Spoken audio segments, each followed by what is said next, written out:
Hey, Jeff here. Just taking a break from a run. Hope the car noise isn't too loud in the background. I'm a busy street right now. I'll turn up a side street when I can. Hope all you guys out there are doing well. No update on the movie name yet, but we're gonna get there. No guest today, but we got something in the works. Talked to some people that know a lot about movies. I know what they're talking about. We're gonna get them involved, so that'll be sweet. So thanks for listening. Today we're gonna continue in the vein of movies from more presently, more currently. I call them I call it movies from the modern era because they're more modern. This one's called The Long Shot. This one stars Seth Rogan and Charlize Theron. So I'll get into it. Why don't I just get into it? General impressions was mixed. I was like, sometimes funny and smart, but then sometimes like it's trying to be too smart. Like it's not actually that smart, but it's like trying to be smart with like the politics. Like it's got politics and stuff. So like, and like I consider myself to be political, and I'm political, so I like politics in movies. But the way they are political in this movie, and the way they're also like funny in this movie is a little like confused. And I don't mean confusing because I'm not stupid, but like confused. And so I'll give you an overview of the plot. Like Seth Rogen is like a journalist who's been like fired. And basically when he was a kid, he was like friends with who is now the Secretary of State, or like Charlize Theron, and she babysat him, and he had, he had a crush on her, and they were about to kiss when in a flashback when he was a kid, and then he got a boner, and it stopped them from kissing. And I gotta be honest, I thought this was just coarse.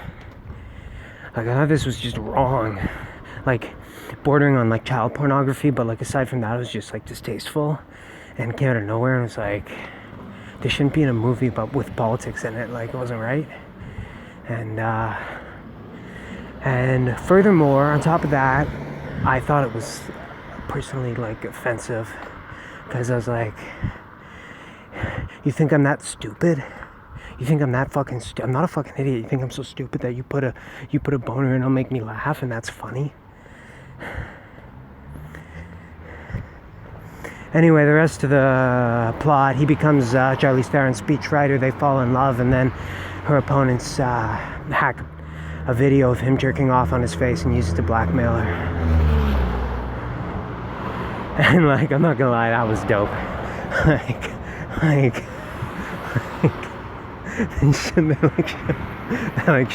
they show him jacking off on his face.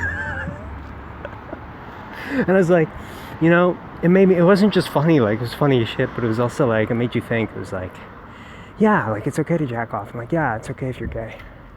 It's such an important point, especially in a movie with politics. And but Seth Rogen, I'm torn about this guy, because I'm thinking, like, sure, he's like hot and funny, but like I think he's like trying to play into the Jon Lovitz lane, and he's like not quite making it, like he's not quite there. So maybe you should try something else, But maybe that'd be a good topic, like actors trying to be like Jon Lovitz but who can't quite pull it off. So we can do that, yeah. On top of the movies of Jon Lovitz, maybe we can have another group podcast with the actors who want to be like Jon Lovitz, or maybe I can just do that myself. I don't know. That'll be in the works. So overall, mixed. Some good stuff, some bad stuff, some mediocre stuff, just like a hodgepodge. So like, if you're into politics and you're into like other stuff, I guess like maybe check this movie out if you're political like me. And you know what, it was kind of inspiring too, because I was feeling like if I keep pushing myself and I keep like going for it, and I keep like really like going just slaying and like trying to fucking bust it out and get really fucking in shape, then maybe I could run for politics. It sort of got that in my head that like, you know, I got this podcast and I got followers, and like maybe that's like a move.